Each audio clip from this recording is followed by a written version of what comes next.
بسم اللہ کو صحیح پڑھنے کا طریقہ یہ ہے کہ رحمان میں جو را ہے اس را کو پر یعنی موٹی آواز کے ساتھ پڑھیں گے، اور حا کی ادائیگی ہم ٹھیک کریں گے، اور میم کو ہم کھینچ کر پڑھیں گے، اور اسی طریقے سے الرحیم کے اندر بھی را کو پر یعنی موٹی آواز سے پڑھیں گے، اور حا کی ادائیگی ہم ٹھیک کریں گے۔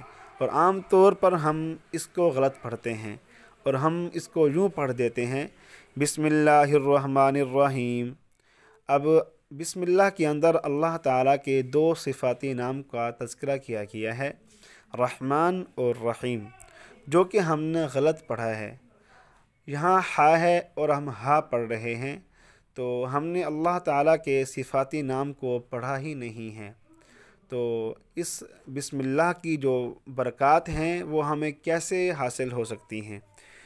جب ہم اس کو صحیح پڑھیں گے ہی نہیں، اللہ تعالیٰ کے صفاتی نام کو صحیح طریقے سے ادا بھی نہیں کریں گے، تو اس نام کی برکت ہم حاصل کیسے کر سکتے ہیں؟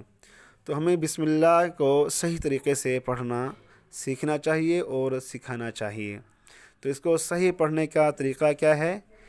بسم اللہ الرحمن الرحیم، بسم اللہ الرحمن الرحیم۔ اور بسم اللہ کو نماز کے اندر ہر رکعت میں ہر سورت شروع کرنے سے پہلے بسم اللہ کو پڑھا جاتا ہے، یعنی سورہ فاتحہ پڑھنے لگے ہیں تو بسم اللہ پڑھیں گے، اور سورہ فاتحہ کے بعد کوئی بھی سورت پڑھنے لگے ہیں تو بسم اللہ کو پڑھیں گے۔ اس ویڈیو کو خود بھی سنیں اور آگے زیادہ سے زیادہ شیئر کیجئے، تاکہ ہر انسان، ہر مسلمان بسم اللہ کو صحیح طریقے سے پڑھنا سیکھ سکے۔ السلام علیکم ورحمۃ اللہ وبرکاتہ۔ سبح هلل يا الله يا الله أحيا